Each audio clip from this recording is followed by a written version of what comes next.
তেওঁকে এতিয়া এৰেষ্ট কৰিছে আৰু এৰেষ্টৰ হেৰি দিছে সেকশন লগাইছে 351 two BNS read with section 31R schedule caste and schedule ট্ৰাইবৰ এক্ট 1989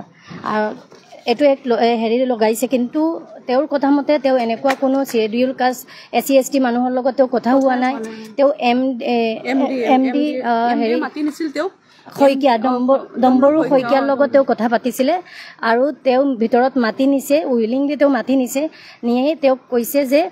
ইয়াতে যিখিনি মিডিয়াৰ মানুহ আছে যিখিনি প্ৰচাৰ হৈ আছে সবখিনি বন্ধ কৰিব লাগে আৰু বন্ধ কৰিব দিছে আৰু মানে কেমেৰাত যিখিনি ভিডিঅ' বা ভিজুৱেল লোৱা হৈছিল সেইখিনি ভিজুৱেল কাটিবলৈ মানে ধমকি দিছে আৰু ভিডিঅ'টো তেওঁ ডিলিট কৰিলে মোবাইলটো নি কেনে ভিডিঅ' ডিলিট কৰিছে আৰু কৈছে যে যদি এইখিনি ইয়াতে বন্ধ নহয় ভিডিঅ' ডিলিট নকৰে তেওঁলোকে মানে কোনটো পৰ্যায়ত যাব পাৰে সেইখিনি তেওঁলোকে মানে কৈছিলে তাতে তেওঁক ধমকি দিছে তেওঁক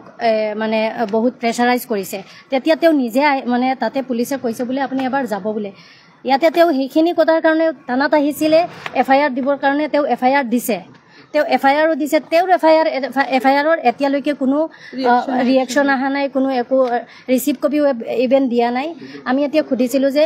হেৰি তেওঁ দিয়া FIRখন ক'ত আছে তেওঁলোকে ক'লে OCৰ তাত আছে সেইখিনি আমি নাজানো আৰু তেওঁক এৰেষ্ট কৰিছে এইটোৰ হেৰিৰ ওপৰত একখিনি ভুৱা এক লগাইছে গোটেই দিন আধা ৰাতি ৰাখি পেলাই একো বিচাৰি পোৱা নাইতো এতিয়া একখিনি ভুৱা এক লগাই পেলাই এতিয়া মানে এৰেষ্ট কৰিছে আৰু এইমাত্ৰ এৰেষ্ট কৰিছে আৰু FIRটো কাৰ কেছত দিছে দিলবাৰে মানে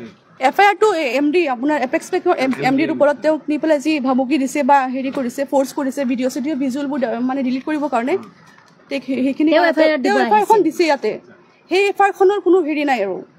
একশ্যন লোৱা নাই আৰু তেওঁ ভিডিঅ'খিনি ডিলিট কৰি থানাই কৰিছে তাতেও কৰিছে তাতে তো ধমকি দিছে মানে কেমেৰাৰ পৰা আৰু MD মোবাইলটো লৈ মোবাইলৰ পৰা ভিডিঅ' ডিলিট কৰিছে হয় আৰু তাৰ পৰা না থানাত নহয় তাতে প্ৰেছাৰাইজ কৰিছে যে কেমেৰাৰ পৰা আৰু মোবাইলৰ পৰা যিখিনি ভিডিঅ' আছে সেইখিনি ডিলিট কৰিবলৈ আৰু তলত যি প্ৰটেষ্ট চলি আছিল সেই প্ৰটেষ্টটো বন্ধ কৰিবৰ কাৰণে এইটো কৈছে তেওঁ কৈছে এইখিনিতো মোৰ হাতত নাই মই এইখিনি কেনেকুৱা ইমান নিউজ চেনেল আছে এইখিনি মোৰ হাতত নাই মই কেনেকৈ এইখিনি বন্ধ কৰিম আপুনি কিয় মোক এনেকৈ বোলে নাই তেনেহ'লে তুমি ফচিবা বহি থাকে মানে বহুত তেওঁক প্ৰেছাৰ দিছে প্ৰেছাৰাইজ কৰিছে ট্ৰেইনিং কৰি পেলাই গোটেই দিন আধা ৰাতি বহুৱাই পিছত ভুৱা এক লগাইছে আপোনালোকে এইখিনি দেখিলেই গম পাব মানে আৰু বেলেগ কোনো মানুহৰ লগত কথাই হোৱা নাই এইখিনি আমি জাষ্ট MD লগত কথা হৈছে MD লগতে কথা হৈছে আৰু বেলেগ কোনো মানুহৰ আৰু কোনো SC ST কোনো মানুহৰ লগত তেওঁ কথা হোৱাই নাই শইকীয়া উপাধিৰ মানুহৰ লগত তেওঁ কথা পাতিছে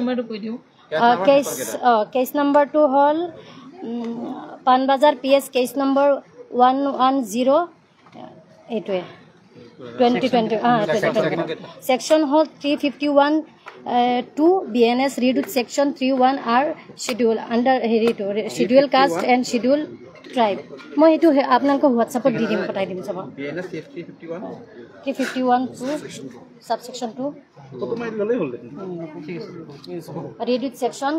3 সাবসেকশন 1R মানে তেওঁৰ ওপৰত ধুনীয়াকৈ হিয়তে পুৰা হেৰাসমেন্ট দিছে গোটেই দিন ৰাতি ৰাখিছে কিন্তু তেওঁ সাংবাদিক এজনে যে এটা FIR কৰিছে সেইটোৰ ওপৰত কিয় ইম্পৰ্টেঞ্চ দিয়া নাই এইবোৰ আজি তেওঁৰ লগত হৈছে তেওঁ ভিতৰত মোক কৈছে মইতো সত্যৰ লগত আছো আজি যদি মোৰ লগত হৈছে তুমি বাহিৰত গৈ পেলাই ক'বা যোন সাংবাদিকে আজি ন্যায়ৰ পক্ষে কথা ক'ব তেওঁকো সোমাব এইবোৰ পুৰা প্লেনিং